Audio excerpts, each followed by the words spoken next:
Back with the latest episode of the Goose podcast, and as you will notice, we have another different background. So 2 weeks ago, we were in Factory 44, and the Goose is well and truly on the loose this year. We are in New York City, of all places, and I've got a great guest with me today. I know nothing about this topic, but America loves law, and law loves America, and we have got one of probably the coolest startup businesses in the law space right now. So I suppose, who are you? What the hell do you do? Yeah, Isabelle Hughes. I'm the founder of SimpleProbate. I've never heard of it before, but it's something that I love, and I think it's cool. But yeah, I think money is cool. But yeah, so probate essentially, probate is essentially the legal process that's going to happen after you die, where your family members want to get all of the assets you once owned transferred into their own names or whoever's name that may be. So it's a massive pain point in Ireland. I was working in a law firm doing probate every single day. I was meant to go off to become a lawyer myself, and I hated the process so much, mainly because there was so much admin and so much little legal work around probate. In the US, we call it estates and planning, but it's probate at the end of the day. I hated it, didn't like it, didn't think much of it. I went off to an event, and I met Oisin, my co-founder, and he's a software engineer. His father passed away, and he said that the probate process was horrendous from the client's point of view. Sure. He said there was no online system, there was no way he could get like checkups with his solicitor, couldn't get his solicitor on the phone whenever he wanted updates. And his biggest pain point was that he couldn't believe there was nothing online for it. So for example, your banking's online, you can do everything from your phone. Yeah. You can even get your haircut, you can book your haircut online. Whereas with legal, there's nothing like that. There's no client portal, there's absolutely nothing. Another fear he had was he was emailing over these really important documents. But emails are so easy to be hacked, the wrong person, so it wasn't secure either. Basically, me and him were talking to each other. I was like, oh, maybe I'll get involved in a startup. He knew he wanted to do this. And I said, okay, do you know what? Yeah, I'll jump in here. I'll join. So I quit my job in the law firm. It's such a, it's like you just get to the point of, fuck it. Yeah, let's do it. Yeah, I was like, come on, you're making too much sense here. Let's go. Yeah, let's make it not make sense again. So I suppose that was your start point. It was just basically, there's something here that everybody has to do. Everybody dies. It's one, like death, taxes. Death and taxes, that's it. Guaranteed stuff. So it's like almost this idea of this should be obvious because it's something that's going to affect every family, every person. Like, context, my own grandmother, she's in the hospital right now. My father's dealing with all that right now, trying to figure it out. And it's just like, and he says that he's trying to do his job, and it's like, he was saying himself, this is like a second full-time job right now. Yeah, absolutely. And just, I don't know, he's constantly going for the last month. Yeah. Like, I can give this to someone else and just leave it the fuck done. Yeah. Happy days. 100%. So I suppose, when did you start this? So the 6th of February last year, me and Oisin, we won a founders weekend with the NDRC. That was literally, we were the, whatever happened in February, we were SimpleProbate that weekend. I joined his team. I actually originally wanted to go and do my own startup around sports and fitness, and no one wanted to join my team. So I said, right, grand, I'll join Oisin's team. Was it Dublin or Galway? It was Dublin. Yeah, I was the Cork group. So we won the weekend down. We won the weekend down in Cork. We'll have to do a head-to-head, see which is the better weekend. It's going to be you guys. I don't know, but anyways, that was us, and we won that weekend. We won 6 months office space in Galway Labs. So we're like, right, okay, well, we may as well make use of this, see how far we get. So we started there, and then after that, in May of that year, John Noonan, he was working for Clio, the world's largest legal tech company. Your former friend and colleague. I still a friend. He's not former friend. We haven't fallen out quite yet. Yeah. Maybe former drinking buddy. There we go. Former drinking buddy. And anyway, so we joined together. John joined the team. He had previously worked in Clio. He was a massive asset to the team. We didn't realize how much of an asset he was to the team when he first joined. We were like, third co-founder, and he really transformed the product because we needed a product person. We didn't know we needed a product person. Say, the show is so fucking small. Ireland is. I know. You did it last February. I think we were around the same time, and in a year. We're in New York. We're in New York. This is great. Like in a year, and I think this is something that when it comes to the startups in Ireland, I don't think people fully understand. Like, there's a lot of support out there, whether it's EI or in this case NDRC through Dogpatch Labs or the iHub, Republic of Work. I feel like I'm going to forget one, and the guys are going to get upset with me later, but it's fine. I'll just figure it out then. It'll be fine. But there is a load of supports out there, and if you actually are willing to, I suppose, step up and do the thing, there's loads of people say, I have an idea. 100%. And an idea is just a dream without a plan. Yeah. So start doing shit and see where it goes. Every idea is amazing, but so few of them actually happen because it's bad execution. Yeah. That being said, ours could fully go to the ground tomorrow because of poor execution. But that's always a likelihood, but but this is why we're doing like a trip like this. It's like so like within a year we've got an idea. Now we're all launching or we're getting our first customers. And then we're already thinking about our expansion. Where's our next markets? And for you guys, obviously being here, is a huge opportunity to see the legal sector in America and figure out that kind of space. So I suppose where I'd like to understand is like, right, we know where it started. So where are you at right now? So we launched in November of last year, which was super exciting thing to do. And then it happened all one day in Dogpatch. We were upstairs and we just pressed the button and said, right, we're launched. Now it happens. Now we've got to go out and actually make some money. So that was quite scary. Yeah. We didn't really realize how scary that was going to be. Second, we were out into the big bad world. And yeah, like it's been amazing. People who do probate, they are really some of the nicest people in the world. Lawyers. So we sell directly to lawyers, and they sell the platform onto their clients, and they use it with their clients. Essentially, it reduces their workload by 50%, but it also improves the client experience, which is really important. And I think it's the client experience, which is the big part for me, because oddly enough, the other half of Goosed, his family business was undertaking. Wow, yeah. So again, he's used to, and he'd say the same thing. It'd be like, undertakers, lawyers who do with this kind of space, they're really good, nice people, and it's almost not understood where they're at, I guess. Yeah. So, like, I suppose if you're from a customer's perspective, you're going to your lawyer and going, I need help with this.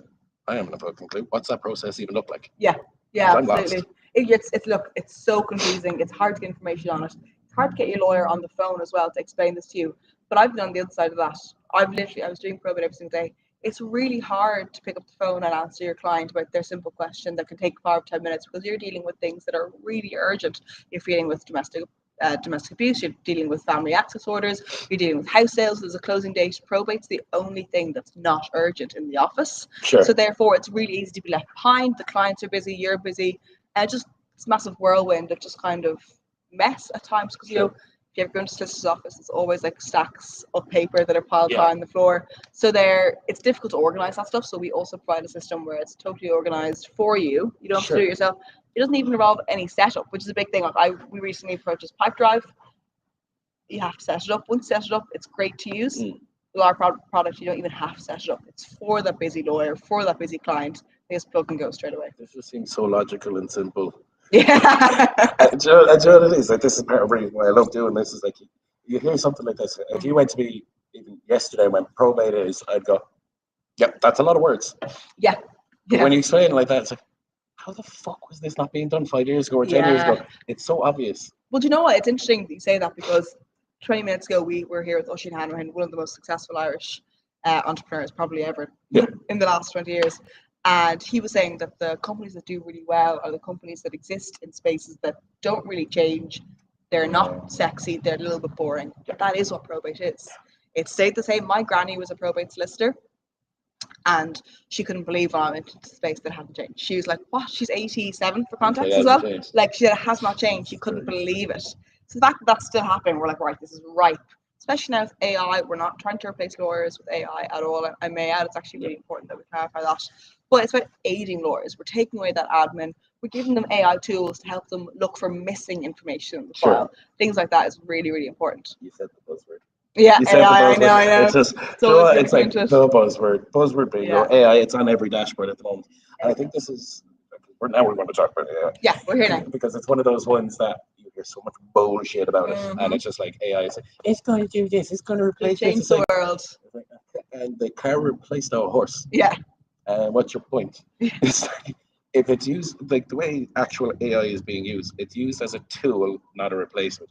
Like, if I can speed up how much like, even when I'm writing, like half the time I'll write my thing and go, can you do like a proper spell check and a grammar check on this? And it's like, okay, I didn't spell that right. And how didn't I? Because you're doing so much things. Yeah. And if I can take 20 minutes or an hour off of a task, like going and rereading my thing from a spell check perspective, that's an hour I could be doing something else. Exactly. But also the article that you wrote yourself, I guarantee is going to be 10 times more interesting than if you asked AI to write that article in the first place. They're so bad. Yeah, they're literally, people hate it, you know, and that's why like real journalism is so important, and that's never going to be replaced by AI, despite what lots of people think. And it's the same in this space. Exactly, exact same in this space. It's a personal touch. It's always going to be required in it. And I think most AI, when you actually look at it for what it is, it's a tool, not a replacement. 100%. So from your perspective, how does the AI work? What exactly are we trying to achieve with the AI? The AI speed up the process. Yeah, essentially it's actually really simple. All you do is The information gets input into the system. We operate off a tell us once approach. Once the information is put in, that's going to work for you. We always say, make your data work for you. Make it go into your revenue forms. Make it go into your probate office forms. Generate the letters. Do all that stuff that you don't need to spend time doing. And then on top of that, we have an AI system that's going to read everything and it's going to flag any potential issues. But it's simple things like, for example, you're missing this PPSN number of this beneficiary, or we've seen this is an uncommon way. Like, for example, best example yesterday, like this house is held in leasehold and freehold. This is highly unusual. Just be aware of it. It's flagging it. The AI isn't going to be able to change anything about that. It's just telling you, have a look. Do you know? It's so obvious. It's just saying, it's just saying, look at this. It's unusual. You're the lawyer. Do your job. Read it with your legal mind and your critical thinking skills. Like, this part's fine, but this part you need to remember. There's something funny. Exactly. That's all it is. Yeah. That all sounds so obvious. It sounds that, yeah.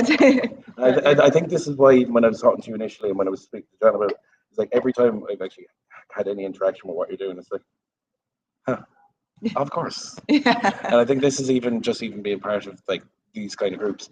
Everybody's got this, like, they know their shit. Yeah. They know what they're doing.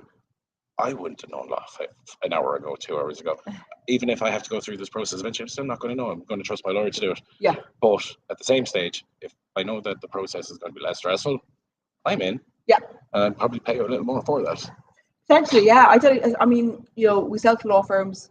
Them and the client use the product alongside each other. We've gotten great feedback from law firms. Sure. Down the line, I'm sure that will be reflected in the price of probate, which ultimately is the aim for us. But at the moment, it's still being tried and tested. We're still getting constant user feedback. So that price reduction probably hasn't been reflected just yet. But down the line, hopefully it will. That'd be good. Passing it back. Yeah. So, right, we won an award. We launched in November. Yeah. What's the next 12 months look like? What does the next 12 months look like? What does the next 5 years look like? We're going to go one, then the other. Okay.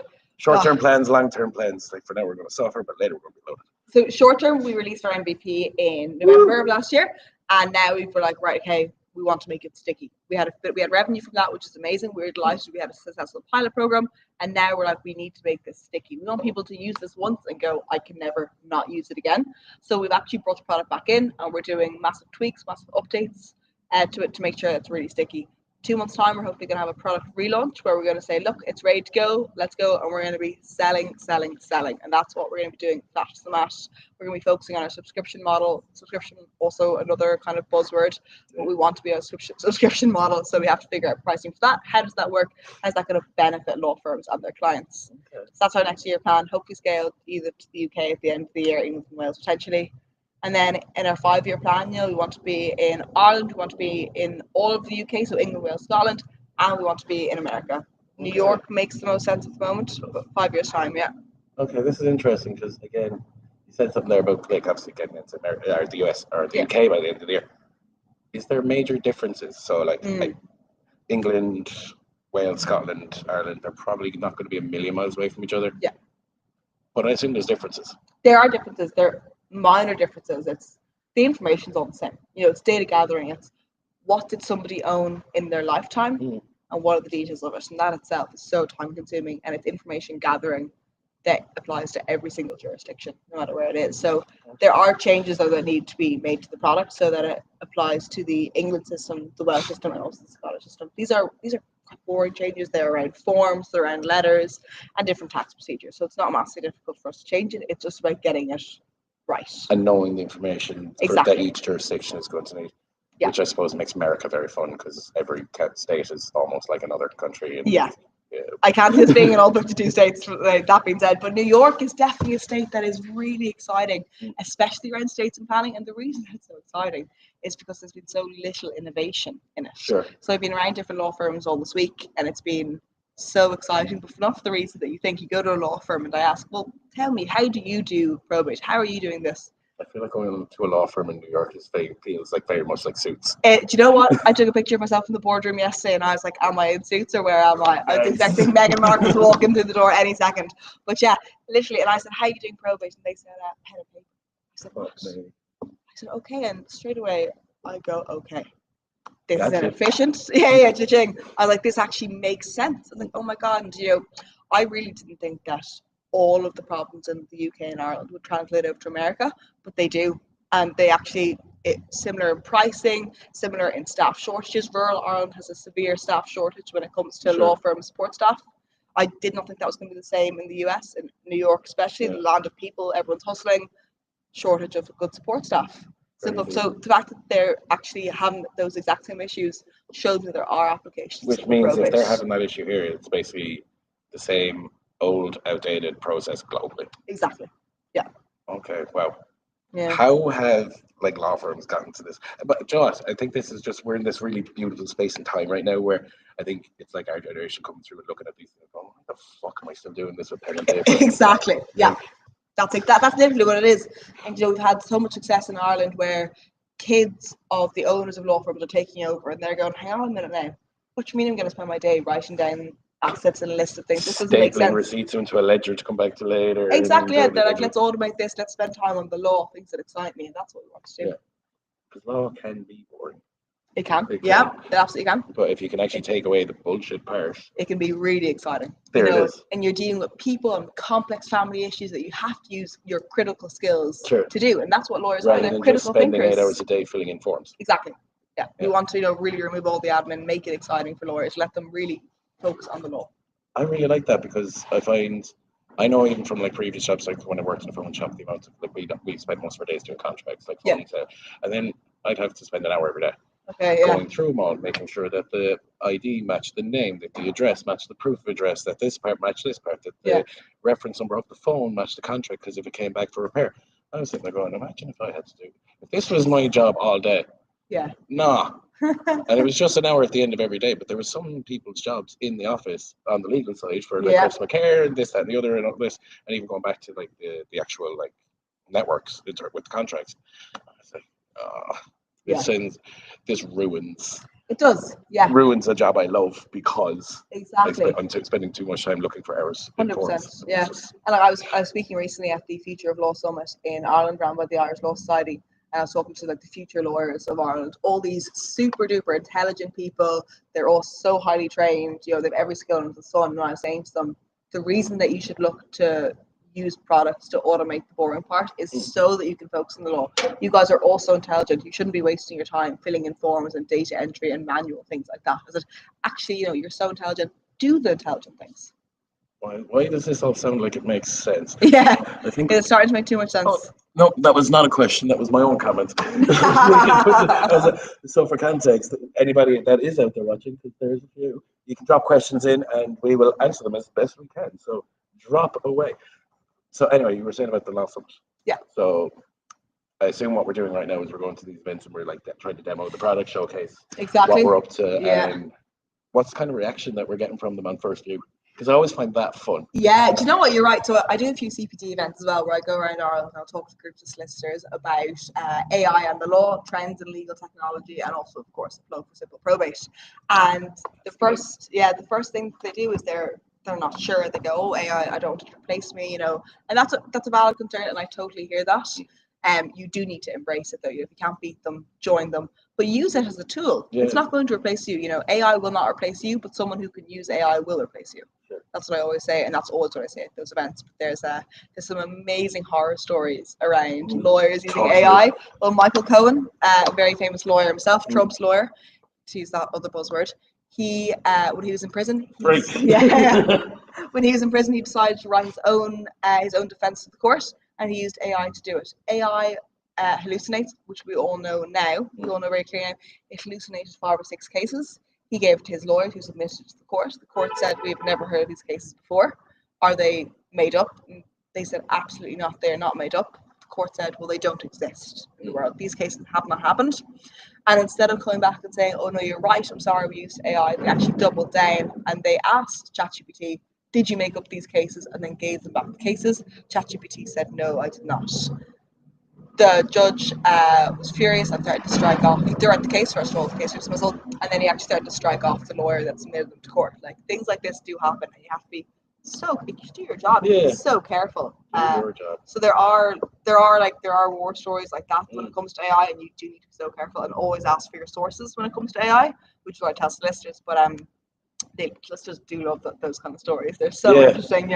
It's great to get engagement from the crowd, and then we get a lot of solicitors who say, look, but we're solicitors, we're not tech people. How can how could our clients expect us to be technical focused? And what I always say is, well, you know, bankers were bankers, and yet there's online banking now. I said, you know, there's customer expectations that are constantly growing. You know, consumers today are very educated and they want a lot and they want tech too. And then so you do have to be ready to kind of meet the consumer demands that are growing and be ready to evolve and adapt. I find that one really interesting. So my family are jewelers. Yeah.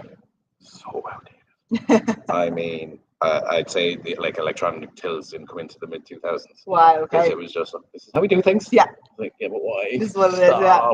And what happened was there was basically a whole generation that skipped out and went, I'm not fucking doing this. This is bullshit. And it's like the next generation are the ones that are actually taking over the family business. Yeah. So it's the grandkids who are taking it over, and they're coming in going, like, I remember growing up in my granddad's shop and stock was done pen and paper. Every ring, every watch, every box, every display unit, all of that had to be counted once a week and put in a ledger. And then my sister comes in and goes, I'm not fucking doing that. Yeah. Every drawer has a QR code back into a centralized system. It's like, I remember the first time my dad walked into it, what the fuck is it? Yeah, don't worry about it. But it's like even that, like it actually is taking the new generation to come in and go, it's not even I don't want to do that. It's like, I'm not doing that. It doesn't make sense anymore. Yeah. I'm not doing that. What I'd be really interested off the back of what you're saying is like, so what are the challenges? What's the pushback? What's the hard bit of this? What's the hard bit of this? I think it's asking solicitors and lawyers to change what they're doing already. Sure. That's the thing, you know, they're used to pen and paper, they're used to using their Excel spreadsheets. To ask them to actually change the way that they've been doing for the last 20, 30 years, that is a challenge. That being said, those solicitors aren't necessarily the ones that we're targeting. We're targeting the younger generation that are coming through that want to be able to focus on law, things like that. So that's a challenge. Trust is also a challenge. You know, it's really important that we gain trust. We show, like, you're dealing with very important assets at the end of the day, very confidential information, very personal subject as well. Probate. So you have to gain trust and say that, you know, we are a trusted source. We're here to complement your services, and also at the end of the day, complement the services you give your clients. I didn't think of that angle. It's if someone's going to be using that platform for something like that, dealing with death in the family and stuff like that, like, do I trust the platform? Yeah, that's exactly That's so obvious. Like, again, this. Oh my god, I'm gonna need to lie down now. Yeah. There's so much of this that just seems so straight to the point, and just we're gonna do this, and then it says this. Yeah. This is going to work. I wish it was built that way. We've kind of gone up and down and all around the place, which every startup does. But that's the learning routine of all this. We're going to bang our heads against the wall every once in a while. And sometimes the answer is the one that we forgot about. I walked past it. That's the part.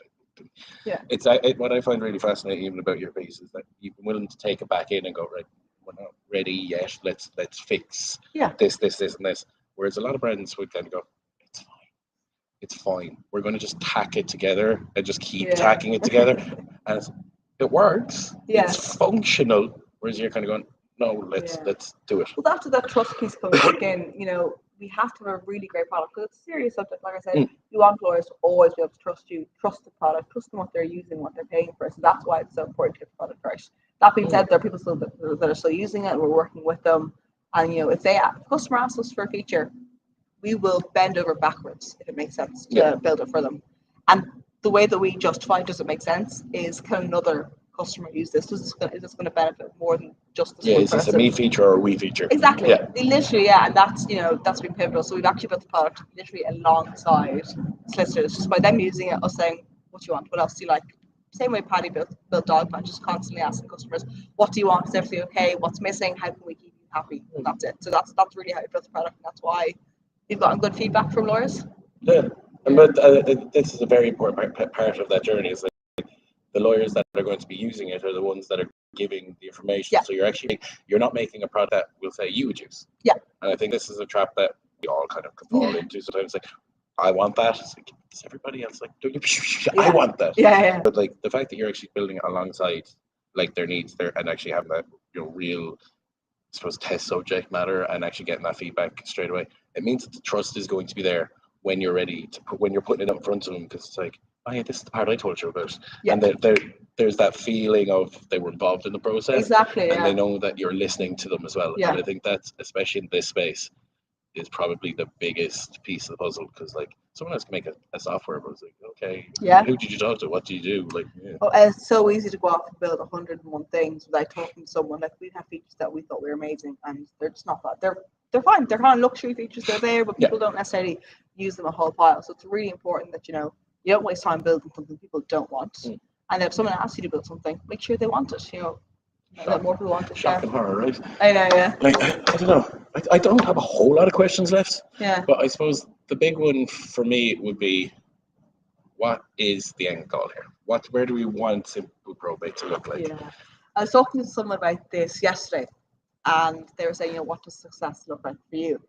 And I was saying, success to me looks like a really, really great product that if you're a lawyer in probate and second hear Simple Probate, you go, oh yeah, that's a great product. I really trust it. I couldn't run my firm without it. That's what it is.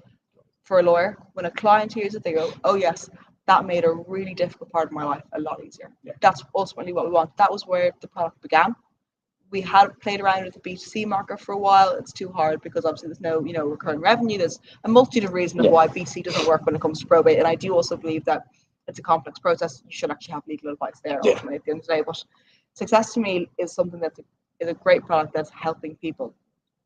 You could talk about exits, you could talk about acquisitions, all that other stuff. But at the end of the day, to me, it doesn't matter. I want an unbelievable product that's going to help both lawyers and their clients. Yeah.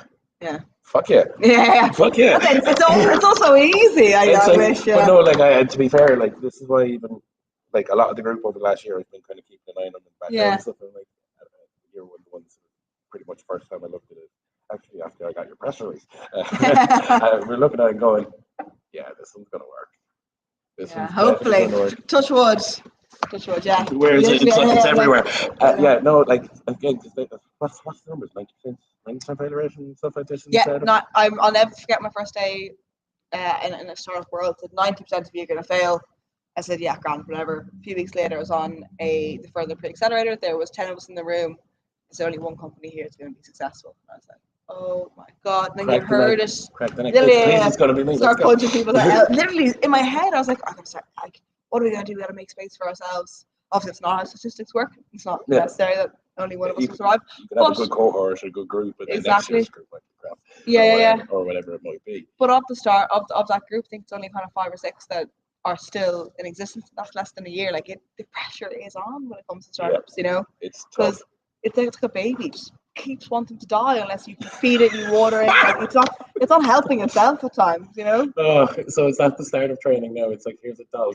When you keep this alive for like a week or a month, this is your business. If you keep this thing alive, then you have a chance. If you keep it alive, other people pay for it. Like that's the aim. Yeah. It's baby. But come on.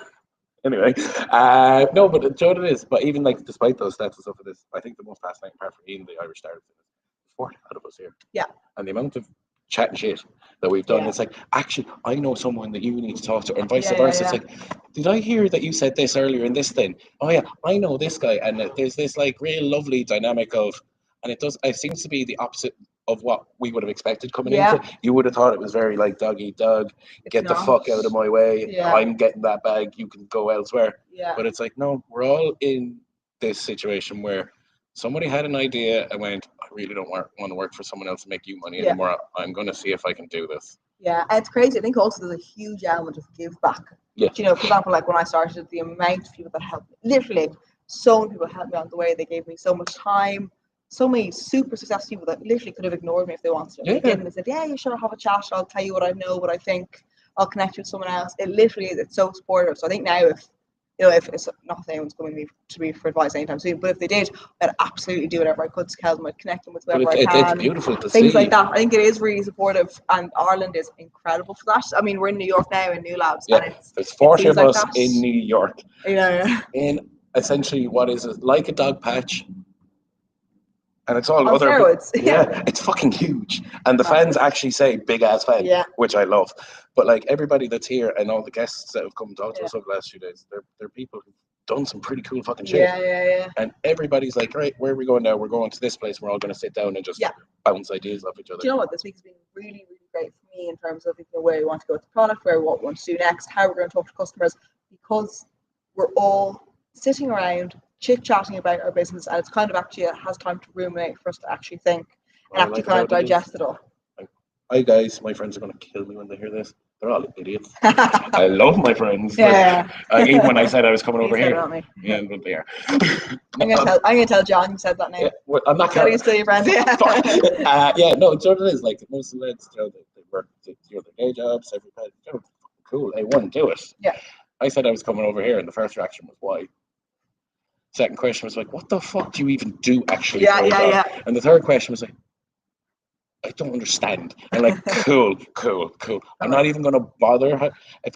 I'm turning around to Mike going, what's your plan over there? I'm gonna go meet a VC and I'm gonna talk to an angel and then we're gonna go do this and pitch it. It's like, I know that I heard those sentences. I'm like, what does that mean? It's like, okay, it's nice to be in an environment where everybody else is also trying to do the same hard shit. Yeah, and it's not like that. It's not that whole kind of like, oh, we landed in New York and I got a check for 5 million. That's not. It is hard shit. Yeah, wouldn't it be nice? That'd be amazing. I'm not sorry, but I'm not. If anybody's out there that wants to sign checks, I will not turn down. We know a few guys. Yeah, I know some of those like it pretty well. Like, yeah, no, it is. I think that's the thing that's really stood out. Not even over the last few weeks, it's the last year or so. It's like everybody wants to help everybody, and as you said, the give back thing. It's like next week we're going back, and I'm going to do the startup event in Limerick. Yeah, are you? Yeah, I'm going to be one of the mentors. Way. Oh my God, stop! I'm going to be one of the mentors, and I was like, poor startups in Limerick. Yeah. They're going to be fucked. No, I'm just there. So what do you do? Social media. Yeah. You want to put a picture on the Instagram?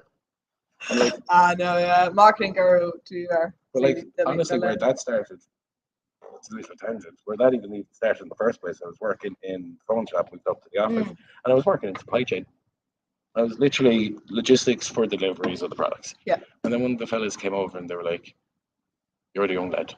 You know how to do the pictures because I heard you did a design degree. It's like, yeah, arts and crafts. Yeah, go on. What's the question here? You know the Facebook, don't you? Oh God. Like, yeah, go on. Can you figure this out? It was the advertising. Anyway, yeah, I'll be good. 12 years later, I was still fucking doing it. Huh? It's amazing. But it's mad how you fall into things like that. I went to the law firm and I was like, I'm not going to be here. I don't want to be a lawyer. I'm going to do something else. I didn't know what I was going to do, but I was like, don't want to be here. I want to be in a different space entirely. And then I met Oisin, and then I met John, and then all of a sudden, yeah, I'm still in law, but I love what I do now. Yeah. And it's because I fell into it, I met Marty, the other half of Goosed, on a bus to Santry to go play a six-a-side. You would though. You chat to everyone in the world. What was even funnier is the guy that's the other co-founder of the football game. He hired me to replace Marty when he went to the office. Wow. And we're just like, are you fucking kidding me? Yeah, thanks for that. And he was like, are you the John guy that... Yeah. He said, and he did it. Yeah. And then it's like, what, 10, 12 years later, the business is one over here and business with the other over here. And I'm sitting in the middle going, what do you do? I dance. Yeah. I'm the dancing monkey guy. It is so funny. It just things work out that way sometimes. I do think what's for you won't go by you. My mum always said it to me, she said that and always hide in the long grass. So don't be shouting about what your future plans. Just hide in the long grass, just sit back, work really hard, and then it'll come to fruition. That's where we're going to differ in opinion. I'm like, we're doing this. Notice me. I'm doing a podcast now, so I can't say it. I'm not all. I'm not all in the shadows. How's that going? I do. Yeah. I'm a real wallflower now. You know me. But I do also believe that the other side of that is you have to put out what you want there into the universe. Like it's not necessarily manifestation. It's saying, for example, Probate, I know we want to get X by the end of the year. This is our aim within our team. We are bold. We are proud. This is our aim for the year. And I think you have to, keep reiterating that. Keep saying this is what we want. Yeah, exactly. You have this big goal in 6 months' time or a year, and it's going, so how am I going to do that? And then you just have to go bang, and just keep knocking out. And what a lesson I was always told was, this actually came from years ago because my attention level is fucking destroyed. And I was like, make a list every day, write down your list. Oh, I have my list on my phone, and if you can at least tick off one thing every day on the list. Just people, what about the other 15 things? It's like, no, just if you get one done, you can say you did something. Yeah. But if you get one done, now you're going to feel guilty walking away. So you're going to do the next one on the list. Yeah. And then it's just trying to keep that under control so we don't end up going too far the opposite direction. Haven't quite figured that part out yet. I'll let you know what I do. Yeah. Well, I have a list on my phone that I tick off whenever I do something, and I love when I get to tick it off and I go, I'm going to take the next thing off. Now, so the first 7 things on the list have been there for about 4 months, and I just tend to do the next 6 things. But get to them eventually. I do a priority order. It's like, here's what absolutely needs to happen now, and here's the stuff that I don't really need to do now. It would be nice to get to, and here's the stuff that if I can give it to someone else, I will. Yeah, fair. And that's and then it's that's the doom pile. It's the ultimate ADHD virtual doom pile of that. I know there's a big ass job over there that I really don't want to do, and that's when I'll have the day of going. And once every couple of weeks, I'll look at that the doom pile Yeah. and just go, we're going in. We're going hard today, yeah, and it's something about having that. Like, today's the day I'm going to tackle what I do not want to do, and sitting down and just making yourself do it. Because I think it's the journey that we're doing. Yeah. And it's like, if you told me what a cap table was 6 months ago, I don't know. I know, yeah. It's and crazy, like, isn't and it? now I'm there trying to figure out what financial runways are and shit. Yeah. I just like making pictures and Yeah. talking about sports and gadgets. And I'll never forget the first day someone asked me what my Tam, Sam, and Sam were. I thought they were names of people. I did not know who they were. It's like, I know Tam, he's lovely. Yeah, Tam's a great guy. Sam, yeah, I love him. Like, it's crazy. I just didn't know what any of that was. Now I know all of them inside and out. Like, it's mental. And someone asked me them yesterday, like, right, what's your Tam for America alone? 100 billion. Boom. Done. Annually. Knew it. Like, that's just it. And I don't think people. This is something I've definitely found fascinating. It's like, overnight success. You can fuck yourself. You can go fuck yourself. Anybody who goes, oh my God, you just like hit the right thing at the right time is like, really? Do you want to see my little book of madness of everything I've had to do and all the things that I had no idea all the ludicrosy that led me to this moment, yeah? But like even Arsen's a fantasy football. Like the other thing I do outside of Goosed, hi everybody. The other thing is the fantasy football game, and it's like coming to the App Store near you soon. Next month. Next month, yeah. Next month, but legal. App Store near you. But the legal stuff, and I was just like, oh yeah. I need to know compliance and law and regulations. Yeah. What's gaming? What's gambling? And I think. Yeah, you probably an expert. You could probably advise people on. I probably could. Yeah, you definitely could. Yeah, and I always thought if I was going to get into sports, it'd be as a physio because I've broken every bone in my body. But that's beside the point. Little to think you'd be legally advising people. What is compliance in the regulatory space around the difference between a gaming and a gambling? I actually know this now. Yeah, that's really scary. I know. Yeah, it's crazy. You know, someone said to me once, like, it's the level of knowledge that you have about something so specific in such a specific area is crazy. And same with you in that kind of gambling, gaming world. Same as football. Me with probate, like it's not just law. It's probate. It's not just probate. It's the specific pain points about gathering the data within probate. It's just little specifics like that that kind of make that's it. It's like you know this now. And you know this space so inside out that you're able to kind of go, I know what's next. Yeah, exactly. And like I love this. This is why I love getting to talk to people like yourself because you can see that it's the passion thing. Yeah. If you don't have the passion, we're all fucked. Yeah. It's the passion is the first piece. It's the bravery to come out of a job or like that. Like or the nuts. Screw it, maybe. It makes us both sound better. Yeah. But no, it's the spark of insanity that goes, fuck it, let's go for it. And then it's the drive to just go, I don't care what barriers in my way, I'm going to go for it.